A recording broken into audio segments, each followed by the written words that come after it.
ka nang magselos. Patay na kaya yung tao. Saka sandali nga muna. Tinulak ako ni Kitay. Bago mo ko kainin, pwede bang sabihin ko na muna sa akin kung saan galing to? Tanong nito sabay haplos sa tatlong bagong pilat sa dibdib ko. Nabaril ka na naman ba? Nanubig ang mga mata nito nang hindi ako sumagot. Isa lang ang hiling ko, Lennon. Alam mo naman yun, hindi ba? Ang gusto ko, palagi kang ligtas. Alam ko delikadong uri ng trabaho mo. Kahit ayaw ko na ipagpatuloy mong pagiging mafia mo, tinanggap ko kasi mahal kita.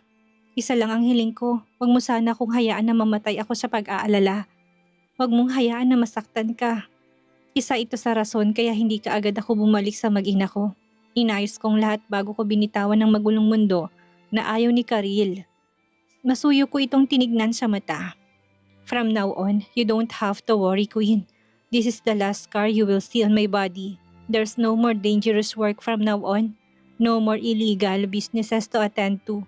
And no more selling drugs, women and children. There's no reason to be afraid. Pero, ang sabi mo sa akin noon, hindi mo kayang bitawan ng iniwang posisyon ng ama mo. Not until I love you, Karil. Noong tinanong mo yun ang nasa isip ko bago pa kita minahal. But day after day, I realized na hindi ko kayang nakikita kang umiiyak dahil sa pag-aalala. Naalala mo nung nasa ospital tayo. Tanda kong pag-iyak nito ng gabing iyon. Sa tuwing umaalis ako'y nakabalatay ang labis na pag-aalala sa mga mata nito. Hindi man ito sabihin, alam kong labis na nag-aalala ito. Umuwi ka ng ligtas at walang galos, hanayop ha? Ito ang palagi nitong bilin sa tuwing aalis ako ng bahay. Nang isama ko ito sa isla at nakita nitong mga babaeng pinadala sa ibang bansa para gawing prostitutes at parausan, mga bata na kinukuha na ng organ at mga nagkalat na bangkay sa paligid. Alam kong ito ang dahilan kaya hindi ito nakakakain ng maayos sa loob ng 2 buwan. Alam ko rin na ito ang dahilan ng gabi-gabi nitong pag-iyak. Naririnig ko itong nananaginip ng masama. I remember every single detail about her feeling that day. The pain and pity she felt for the victims. The struggle against her conscience. Karil endured all that because she loved me. Pinahid kong luhang dumadaloy sa pisngi nito at masuyo kong tinignan ito. Umiiyak ka na naman. Kasasabi ko lang ayoko na maging dahilan ka ng pag-iyak mo. Parang batang humihikbi ito. Kasalanan mo. Masyado mo akong pinasaya sa ginawa mo. Masaya ako tong niyakap. Kaya ko ring piliin ka, Karil. Kayo ng anak natin. Karil's POV. Naniniwala na ako sa sinabi ni Lola sa akin noon na makakakita ako ng lalaking mamahalin ako ng totoo at tatanggapin ako. Akala ko sa pangarap na lang ako makakatagpo ng katulad ni Lennon na mamahalin ako ng tunay. Nakatayo ako ngayon habang pinagmamasdan kong mag-ama ko. Nakaupo si Lennon sa sofa habang kalong si Max na humahagikik dahil nilalaro nito. Habang pinapanood ko sila na magkasama at masaya ay sumasaya din ako. Ang saya kong makitang parehong masayang mag-ama ko. Madam, nagtimpla ako ng melon juice para sa inyo. Naku, thank you po. Pumunta kami sa kusina para ihanda ang dadalhin namin sa sala. Hindi ko na kasi ito pinapabuhat kahit si Max ay hindi ko na pinapakarga dito. Madali na kasing sumakit ang katawan nito. Masaya akong makitang buo na ang pamilya niyo, madam. Tama nga ako, ikaw ang makakapagpatino kay Mr. Hanson. May mga bagay na gumugulo sa isip ko noong umalis ako. Pero dahil okay ng lahat sa amin ni Lennon, ay matatanong ko na sa kanya ito. Manang, bakit nga po pala hindi niya ako pinapayagan na magtanong tungkol sa organisasyon noong nasa mansyon pa ako? Isa lang ang naiisip ko noon, ayaw ni Manang na malaman ng iba na wala akong alam tungkol doon. Pero bakit? Naguguluhan ako. Pero dahil tama ito'y tinikom kong labi ko. Hindi ako nagtatanong sa iba dahil baka mabuko ako. Nilapitan ako ng matanda at nginitian ng makahulugan. Matanda na ako pero matalas pa rin ang memorya ko. Po, tinapik ako nito sa balikat. Nagduda na ako pagkatapos pa lang ng kasal ninyo ni Mr. Hanson. Ibang-iba ka sa hotel nang magkausap tayo. Mailap si Maginda sa lahat. Hindi siya nakikipagbiruan at nakikipag-usap isa man sa akin ng matagal. Malungkutin siya at tahimik lang. Magkaiba kayo sa ugali at pananaw. At isa pa, sanay na siya na makakita ng mga krimen. Kaya lalo akong nagduda nang maawa ka sa lalaking sinaktan noon ng asawa mo. Doon ko nahalata na wala kang kaalam-alam sa tunay na hanap buhay ng pamilya ng mga Hanson at Aguas. Hindi ako makapaniwala. Kung ganoon, ay alam na pala nito una pa lang. Bakit hindi niyo po sinabi kay Lennon? Naguguluhan ako. Amo nito si Lennon, kaya bakit hindi nito pinaalam dito? Hindi na sana tumagal ang pagpapanggap ko kung noong una pa lang ay binuking na niya ako sa amo nito. May sinusupil ng ngiti si Manang na nagsalita. Dahil naniniwala ako na may magagandang ibubunga ang pagpasok mo. Kinikilig na humagikik ito. Nakita ko kasi kung paano katignan ni Mr. Hanson pagkatapos ng kasal niyo. Po, si Lennon tinitignan ako? Hindi nga. Naalala ko sinabi ni Lennon sa akin, pamilyar daw ang mga mata ko. Ibig sabihin ng mga mata ko ang dahilan? Napangiti ako, hindi pala talaga ako binubola ni Lennon. Nakangiting nilapag kong melon juice at fresh baked banana cake sa mesa. Merienda na muna kayo. Kinuha ko si Mags sa bisig ni Lennon para makakain ito. Binigyan ko si Mags ng banana cake. Isusubo na sana to ni Mags nang kunin to ni Lennon. Wait, pwede na ba siya ganito si Mags? Tanong ni Lennon, tumango ako sa kanya. Huwag kang mag-alala, pwede nang kumain ng mahigit na 6 months old na baby. Saka banana cake naman yan, kaya okay lang, sagot ko dito. No, nag-search ako about sa babies. Hindi pa sila pwedeng kumain ng ganito. Infant cereal lang ang pwede sa kanila. Tumayo sa lanon at may kinuha sa cabinet. Mula dito may nilabas itong maliit na infant food. There you go. Come to Daddy, Mags. Let me feed you. Bumili pala ito ng mga infants na food para kay Mags. Sa lugar namin hindi kami masalan kaya hindi ako nababahala. Pero kapag nakikita ko na ganito kaalaga at kasigurista pagdating sa anak namin, ay natutuwa ako. Nung unay nahirapan ito sa pag-alaga kay Mags. Pero ngayon ay sanay na ito katulad ko. Pareho kaming natawa ni Lennon nang makatulog si Mags na marungis pa habang nasa walker niya. Bubuhatin ko sana ito pero pinigilan ako ni Lennon. Ako nang bahala sa kanya. Binuhat nito si Mags at dinala sa kwarto. Hindi nagtagal ay lumabas din ito kaagad. Tumabi ito sa akin sa sofa at yumakap sa bewang ko. Ibakante mong araw mo bukas. May pupuntahan tayo. Saan? Tanong ko. Secret. May ngiting sagot nito sa akin bago ako hinalikan sa leeg. Lennon naman. Nasa sala kaya tayo. Baka mamaya may makakita. Wala silang lahat. Busy sila sa bakery at palengke. Saka nilagyan ko ng kandadong binanta. Huwag kang walang maingay para hindi magising si Mags. Ang lakas ng ungol mo eh. Abot hanggang kabilang barangay. Hinalikan ako nitong muli sa leeg. Napaungol ako pero kinagat ko kaagad ang labi ko para hindi ako makalikha ng ingay. Tumigil si Lennon sa paghalik sa akin at nang si Mags ay matay binuhat ako. Bakit? Taka na tanong ko na pumasok kami sa kwarto. Na mas gusto ko marinig ang boses mo. Nakangising pinasok ako nito sa banyo. Dito kulob, mauungol mong pangalan ko. Namumulang hinampas ko siya sa dibdib. Ang pilyo mo talaga, tawa ko sa kanya. Well, when it comes to you, lumalabas ang lahat ng meron ako. Tinalikod ako nito paharap sa sink at malanding bumulong sa tenga ko. Pinapainit mong pakaramdam ko, Karil. At gaya ng inaasahan, ay muling narating namin ang rurok. Pagkatapos akong paliguan ay binuhat ako ni Lennon palabas ng banyo. Kapwa kami hinihingal sa pagod dahil umpisa pa ito'y bago kami lumabas. Pagkatapos akong suotan ng bagong bestida ay pinatuyo nitong buhok ko gamit ang dryer habang sinusuklayan ako. Habang busy to sa pagpapatuyo ng buhok ko ay hindi ko maiwasan na tignan ang refleksyon nito sa salamin. Nasa tapat kasi kami ng vanity mirror kung saan kita ko ito. Why? Tanong nito ng mahuling mga mata ko. Wala lang, naisip ko lang na bagay pala sa'yo kahit na anong hairstyle mo. Gwapo ka pa rin. Humawak ito sa babat nagyabang. So, gwapong-gwapo ka sa akin, ganun ba? Kaya ka pala patay na patay sa akin. Nakangising dagdag pa nito. Pinaningkitaan ko ito ng mata. Wow ha, ano patay na patay? Ikaw nga ito naghahabol at nagmakaawa sa akin na balikan ko. Ganti ko na may ngisi sa labi. Akala yata ng mokong na to, maasar niya ako. Malakas ako natawa na makita ko na mula ang tenga nito hanggang leeg. Nakabalot lang kasi ng tuwalyang pang ibaba nito kaya kita kong pang itaas ng katawan nito. Tsk, kaya lumalaking ulo mo. Alam mo kasi kung gaano kita kamahal. Parang batang bulong nito. Tinakpan kong bibig ko para pigilan pang sarili ko na huwag matawa. Kaya gusto ko tong asarin minsan. May time kasi na para tong bata. Pagkatapos nitong i-blower ang buhok ko ay pinatakan ako nito ng halik sa noo. Pumikit ako't yumakap sa bewang nito. Excited na ako sa lakad namin bukas. Mukhang magde-date kaming dalawa. Karil POV. Maaga ako nagising para maghanda sana ng aming almusal. Pero laking gulat ko nang pagdating ko sa kusina ay naabutan ko naghahanda na si Lennon ng breakfast namin. Good morning, Queen. Agad ako nitong nilapitan at tinalikan sa labi.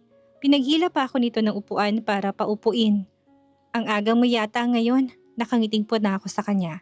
Nginitian niya ako bago naglapag ng mainit na gatas sa mesa. Naglapag din ito ng pancake na may chocolate syrup sa harapan ko bago umupo sa upuang nasa harapan ko. Hindi ko maalis ang tingin ko sa gwapo nitong muka habang inasikaso niya ako. Hindi talaga ako makapaniwala na mamahalin ako na katulad ni Lennon na perpekto sa lahat ng bagay. Ang swerte ko dahil nasungkit kong puso ng katulad niya. Sinong mag-aakala ng katulad niya na matigas ang puso'y lalambot dahil sa pagmamahal? Nang tumingin siya sa akin at mahuli akong nakatingin ay nginitian niya ako. Namula ako dahil huling-huli nito ang titig ko. Go on, Queen. Stare at me na parang ako ng pinakagwapo sa iyong paningin. Mas matagal, mas maganda. Mas ramdam ko yung mahal mo ko kapag ganyan ka. May panunodyo sa boses na sabi nito na lalo kong ikinapula. Oo na, gwapong-gwapo na ako sa'yo. Gwapo ka naman kasi talaga. Walang birong sagot ko dito. Napanguso ako habang kumakain ng pancake. Nang tawanan ako nito. Maghanda ka. Aalis tayo mamaya kasama si Mags. This day is special, my queen. Inabot ni Lennon ang kamay ko at marahang pinisil. Matagal ko tong pinaghandaan kaya sana magustuhan mo. Sige na, kumain ka na para makaligo ka at pagkatapos para makaalis na tayo. Ako nang bahalang mag-asikaso kay Mags. Sabi nito bago nagpatuloy sa pagkain kasama ako. Nagmadali akong kumain para makaligo. Simpleng plain white shirt at jeans na binagay ng rubber shoes lang ang sinuot ko. Pagkalabas ko'y nakabis na sila Lennon at Mags na naghihintay sa akin sa sala. Nagulat ako dahil nakatwining pa silang mag-ama. Nakita ko kasi itong outfit ni ito sa nadaanan namin store ng isang araw. Maganda't mukhang babagay sa amin na, kaya try kong binili. Ano, bagay ba? Nakangiting tumango ako bago ko siya sinagot. Oo, bagay na bagay lalo na dahil magkamukha kayong dalawa. Para silang pinagbiyak na bunga. No wonder na alam kaagad ng kahit na sino na mag-ama sila. Magkamukha talaga sila. Wala man lang nakuha sa akin. Pero mabuti na rin yon kasi hindi ko rin naman gusto na may makuha sa dating itsura ko si Mags. Limot ko na kasi ang dating itsura ko noong bata pa ako. Come on, naghihintay na sila Jake sa labas. Pukaw na sabi ni Lennon sa akin habang buhat si Mags sa bisig nito. Pagkatapos magpaalam kay Manang at magbilin dito ay lumabas na kami at sumakay ng sasakyan na imamaneho mismo ni Lennon. Dapat ikasama namin ito pero nagbagong isip ni Lennon. Narinig ko may inutos ito na puntahan at asikasuhin. Safe naman kami dahil kahit nang wala si Jake ay may 3 sasakyang nagbabantay sa amin. Kahit na hindi na isang mafia, si Lennon ngayon ay isa pa rin itong kilalang businessman at kilala sa lipunan. Kaya kailangan pa rin ito ng iba yung pag-iingat. Saka narinig ko na kaya kumuha to at nagdagdag ng tao ay hindi para sa sarili niya, kung hindi para sa aming mag-ina. Nag-aalala kasi ito na baka biglang gumawa ng gulo ang half-brother nitong si Zeke. Huminto kami sa tapat ng isang gusali. Inalalayan akong bumaba ni Lennon habang buhat nito sa isang bisig si Mags. Tumingala ako sa gusali na sa aking harapan. Hindi ako pwedeng magkamali. Itong gusali na pinag-delivera namin ng mga cupcakes bago nawala si Mags. Maganda ng buong gusalit mukhang bagong renovate. Malayo na ito sa nakakatakot at mukhang abandonadong gusaling nakita ko noon. Napaawang ang aking labi nang makita ang mga letrang nakaukit sa itaas ng gusali. Karil's Pastry Shop? Lennon? Hinalikan ni Lennon ang aking kamay. I hope you like it. Mahal kong Reyna. I bought this place for you. Naalala ko kasi noon na sinabi mo na gusto mong magkaroon ng pastry shop na malayo sa maingay at mataong lugar. Dahil gusto mo ng pastry shop na makakapag-relax ang mga customers mo habang kumakain ng mga gawa mo. Sana nagustuhan mong sorpresa ko sa'yo. Masuyong wika nito habang hawak ng kamay ko. Nanubig ang mata ko, akala ko hindi ako pinapakinggan noon ni Lennon. Hindi kasi ito nagsasalita sa tuwing sinasabi kong tungkol sa aking mga plano in the future. Yun pala'y nakikinig siya sa mga sinasabi ko. Hey, kinabig ako nito nang umiyak ako. Lumawak ang pag-alala sa mukha nito nang magsalita. Hindi mo ba nagustuhan ang design? Wait, tingnan mo na muna sa loob para makita mong buong lugar. Binase kong interior design ng buong shop base sa taste at kulay na gusto mo. Umiling-iling ako. Hindi naman ako umiiyak dahil dun. Ang totoo, masaya ako sa surprise mo. Yumakap ako sa kanila ni Mags. Habang umiiyak ako, napakaligaya ko ngayon. Walang kapantay na tuwa ang nararamdaman ko. Salamat Lennon ha. Salamat kasi higit pa sa pagbawi sa amin ni Mags ang ginagawa mo. Hindi mo lang pinili na maging mabuting ama at partner sa amin. Pinipili mo rin na bumawi at maging mabuting tao para sa amin. Ang dami sinakripisyo ni Lennon para sa amin. Doon pa lang, sobra-sobra ko pa itong minahal lalo. Hinalikan ako ni Lennon sa noo bago ako tinignan sa aking mga mata ng puno ng pagmamahal. Walang anuman, mahal kong Reyna. Para sa'yo at para sa anak natin, handa akong gawin ang lahat. Saka hindi lang itong kaya kong ibigay sa'yo para mapatunayan na mahal kita ng higit pa sa buhay ko. Magkahawak kaming pumasok sa loob kasamang anak namin. Matagal namin sinuri ang buong lugar. Sa sobrang saya ko, hindi ko na malayan ang oras. Ang ganda kasi talaga at halos kompleto ng mga kagamitan dito. Nang sumapit ang 12:00, saka lang kami umalis para kumain sa labas. Pagka-uwi namin ni kaagad ko ibinalita kay Manang at Neri ang tungkol sa surprise sa akin ni Lennon. Maging ang mga ito'y masaya sa akin at binati ako. Karil, congrats ha! Sa wakas, nagkatotoo ng sinabi ng lolo mo sa'yo. Nahanap mo na talagang lalaki na mamahalin ka sa kabila ng itsura mo. Madamdaming bati sa akin ng kaibigan ko. Ano nga palang plano mo sa mukha mo? Balak mo bang ipatanggal ang pilat mo? Paano na yan kapag pinatanggal mo yan ay babalik ang mukha mo sa dati? Magiging kamukha mo pa rin si Maginda. Bakit hindi mo ipabalik ang dati sa dating ayos na mukha mo, madam? Tanong ni Manang. Nasabi kasi namin dito ni Neri na hindi naman ako dating pangit. Nasunog lang naman kasing mukha ko noon dahil sa magulang ko. Bumalatay ang lungkot sa mukha ko nang maalalang ginawa sa akin ng magulang ko. Manang, ang totoo po ay hindi ko na matandaan ang itsura ko noon. Pagtatapat ko dito, kahit nga pong mga itsura ng magulang ko hindi ko na po matandaan. Halatang nagulat to sa sinabi ko, pero yun kasi ang totoo. Ang sabi ni Lola, dahil daw yun sa malaking kahoy na tumama sa ulo ko noon. Lumapit si Neri sa akin at hinimas ang aking likuran para pagaanin ang loob ko. Nanginginig na naman ako kapag naalala kong malupit na sinapit ko sa mga magulang ko. Karil, huwag mo na silang isipin, okay? Matagal na yon at saka patay na sila kaya hindi ka na nila masasaktan. Siguro blessing in disguise na rin na nakalimutan mong buhay mo noon kasama sila. Tinadhana siguro yon ng Diyos para mabuhay ka ng normal nang hindi natatakot sa anino ng masasamang ginawa nila. Siguro nga Neri, marahil ay tama ka. Pinahid kong luha ko at nginitian sila. Masama na ako sa buhay ko kasamang mag-ama ko. Mahal naman ako ni Lennon sa kabila ng itsura ko. Siguro hahayaan ko na lang ang mukha ko. Ang mahalaga naman itanggap niya ako sa kabila ng aking itsura. Naawang tinignan ako ni Manang kapag kuwa'y ngumiti ito pagkaraan ng ilang sandali. Hindi ito makapaniwala sa mga pinagdaanan ko. Palagi kasi akong masaya na kausap ito noon. Hindi ko alam na may mabigat ka rin palang pinagdaanan sa pamilya mo, madam. Pero tama ka, hindi na mahalaga ang nakaraan. Ang mahalaga ay masaya na kayo ni Mr. Hanson kapiling ang isa't isa. Dumating sila Aling Tessie kaya nahinto kami sa aming usapan. Karil, anong gagawin namin dito sa mga lumang gamit ng lola mo? Itatapon ko na bang mga to? Tanong nito. Pinapalinis ko kasi ang maliit na bodega sa bandang likuran ng bahay namin. Nagpresenta si Aling Tessie na linisin ito dahil wala naman daw siyang ginagawa. Pakipasok na lang po dito sa sala, Aling Tessie. Bala ko po kasing ilagay ang lahat ng mga yan sa bagong mga kahon para maitabi ko ng maayos bago itago.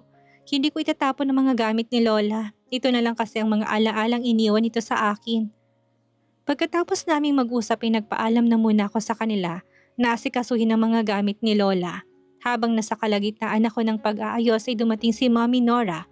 Nagulat ako dahil hindi ko inasa na darating siya. Halatang nagulat to nang anyayahan kong pumasok sa sala. Maupo ka po muna, Mrs. Aguas, ani ko rito. Sandali lang po dahil kukuha lang ako ng merienda nyo. Dali-dali akong kumuha ng merienda para dito. Pagbalik ko sa sala ay inabot ko dito ang tray na may laman na cake at pineapple juice. Salamat iha. Walang anuman po. Sandali na dumaan ang katahimikan sa pagitan naming dalawa. Ang totoo ay hindi na ako galit sa kanya. Hindi ko lang makuhang kausapin siya dahil hindi maganda ang huling pag-uusap naming dalawa. Ano kayang dahilan ng pagdalaw ni Mrs. Aguas kay Karil? Ano ang malalaman niya sa ginang? Yan ang ating aalamin sa susunod nating kabanata.